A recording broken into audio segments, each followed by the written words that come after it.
Our people must know the truth and nothing but the truth. France remains as a member of the UN Security Council, and yet France today remains one of the biggest perpetrators of human rights violations in Africa. And everybody is giving it, the world is giving it a blind eye. United Nations. It is a body that's supposed to be the watchdog for human rights violations. France remains the biggest risk to peace and security in Africa today, and nobody is talking about it. France did something absolutely deplorable. Made the former colonies, because they still are colonized, sign a document which they called the Pact for the Continuation of Colonization. Dig this. On one hand, we're giving you your independence, but on the other hand, sign this document that you are agreeing to continue to be colonized. So two countries said, no way, Jose, we aren't doing this, Guinea and Mali. The French could not understand it. How could an African country dare not want to be affiliated with France? So in their anger, history tells us that they went into those two countries, took everything that they thought they had brought, proceeded to pour concrete into the sewage pipes, completely devastating the two economies. This was also done as a way of letting the other countries know that should you refuse to sign this document, this is the fate that awaits you. So the rest of the country signed the Pact for the Continuation of Colonization remains in place. What is special about this? The Pact for the Continuation of Colonization said, 1, you shall deposit 85% of your bank reserves with the French Central Bank under the control of the French Minister of Finance. The French government will take all your monies, collectively invest your monies in the French stock market under the French name. And you don't have to know what the returns are. Should you wish to access some of your money, keep in mind that countries are now left with only 15% of their reserves. You have to submit your country's financial report, and if approved, you get to access up to 20% of your deposits from the previous year as a loan at commercial interest rates. I'm going to repeat that. Should you want to access some of your own money, you have to submit your own country's financial report. And if approved, you get it as a loan at commercial interest rate.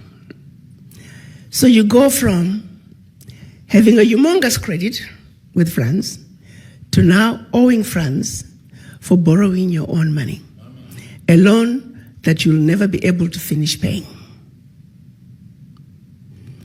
They also said, all your minerals discovered and yet to be discovered, French companies have the first right of refusal.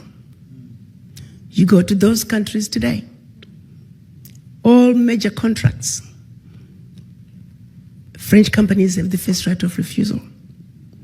The water supply, the power supply, the mining fixtures, the oil rigs, roads construction, airports, French companies have the first right of refusal. If anything is left, the people in your country may get it. They also said, your military can only be trained by France. You can only purchase military equipment from France. France shall have military presence in your country and can invade your country without notice if France feels that her interests in your country are being violated. In the past many years, we've had 67 coups in Africa out of 26 countries. Of the 26 countries, the coups, 16 coups, 16 countries were former French colonies. To date, 22 African leaders were assassinated during a coup, documented all of them. France was behind it, simply because France felt they were quote-unquote threatening French interests. Countries are still depositing their funds to France. Do's and don'ts as stipulated by the Pact for the Continuation of Colonization. You have given up your financial resources. You have given up control of your natural resources. You have given up your military. What power do you have? Today, because of the Pact for the Continuation of Colonization, France alone, that little bitty country, is taking out of Africa over $500 billion. Over $500 billion. And by the time they finish investing that money into the French stock market, they're realizing trillions of dollars in any given year. Park that. The watchdogs for corruption are saying out of Africa, 50 billion gets out of the continent from corruption. The question I have is, why has it been so difficult for us as Africans to say enough is enough? How long are we going to keep watching this carnage go on and we say nothing? It goes back to the mind. It goes back to that fear. It goes back to that sense of inferiority. And I go back to the diagnosis I made when I went to Washington. That until we black people understand that we are suffering from the legacy of colonization, that we are suffering from the legacy of slavery, that while we may have lost the shackles of in our legs and our hands, the shackles of the mind continue. Until we realize that we are a wounded people and we need healing, nothing about our circumstances is going to change. We are sick people. But to be sick, first you must realize and accept that you're sick. How do you go to the doctor if you don't think you're sick? We are not only in the doctor's waiting room on an outpatient basis. We are not even in the hospital in a general ward. As black people, we are in the intensive care. And we need to realize that. The baby is now born. And her name is the African Continental Free Trade Area. You see, the children of Africa must realize that now we need diapers, we need formula. There are going to be sleepless nights. This baby is going to cry. This baby is going to throw tantrums. We need to be ready to take care of this baby. Africa is on the move. The question is, are the children of Africa ready to step up and take what is rightfully yours? You got to understand, around the globe, as black people, the reason we are so disrespected is because we are poor. Most of us don't own anything. Singularly, while we were given our independence, the one thing that was denied from us is economic liberation. The African heads of states are saying African wealth belongs to the African children. The African Union defines African diaspora as all people of African descent living outside Africa. The colonizers have been building the Africa that they want. The game is up. You see, you don't go to China and find black people driving the Chinese development agenda. You don't go to Europe. You don't go to Mexico, India, and find black people driving those regions' development agenda. The reality is, you must not, cannot, should not, and golly, will not go to Africa and find non-Africans driving the African continental development agenda. Unless, of course, you, the children of Africa, the inheritors of Africa's wealth, choose to vacate that place that has your name, the choice is yours.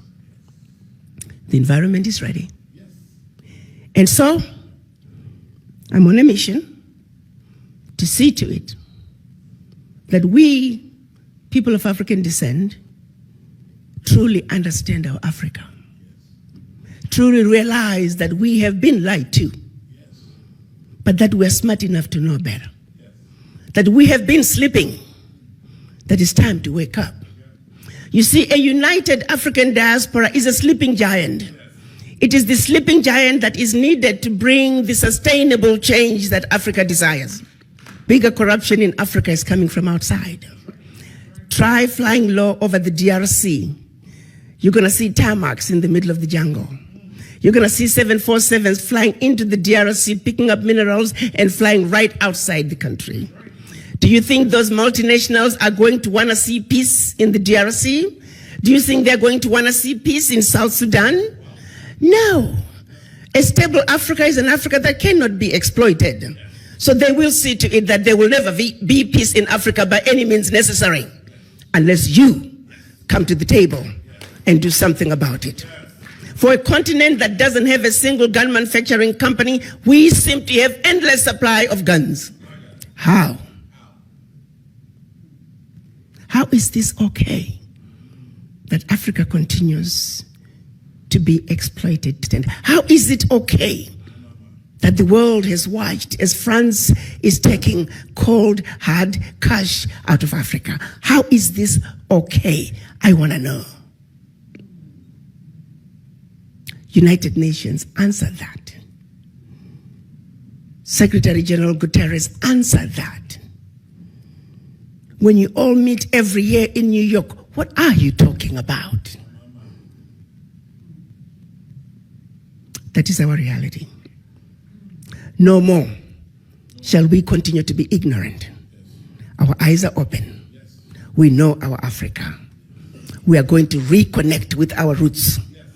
African Americans, you must understand there is a void that is deep in each and everyone's subconscious. It is a void that affects everything you do. First, you must understand you have that void. In this country, with the exception of the American Indians, everybody is a foreigner. And everybody has their roots outside the United States. And the rest of the races are connected to their roots, with the exception of the African Americans. You're too busy running away from your roots. You're busy denying who you are. Well, guess what? It is what it is. You are an African, and Africa is home. And the sooner you wake up and realize and accept that Africa is home, the sooner you're going to fill that void. For as long as that voice is in you, you're always going to be like a ship without an anchor. The wind blows this way, here you go. The wind blows the other way, here we go. Find your base. Go home. Africa is where you belong. And Africa is where your roots are. Thank you. We stand alongside you and we support your mission and your fight. Please accept this as a small token of our appreciation. Thank you. But as I began to make a diagnosis, I analyzed the situation, and my final assessment was that the ignorance that the world has about Africa is the disease that I must fight. So I set out to have a plan, and I began implementation. Because it is only when that disease is treated, it is only then and only then can we embark on a true healing path for Africa and her children. The African Continental Free Trade Area is creating an economy that's $3 trillion with a workforce intra-Africa of 1.27 billion. An environment that you can spread and grow your business like wildfire from one country to the other. The borders that have kept us from trading with each other as African countries are in the process of being melted as we speak.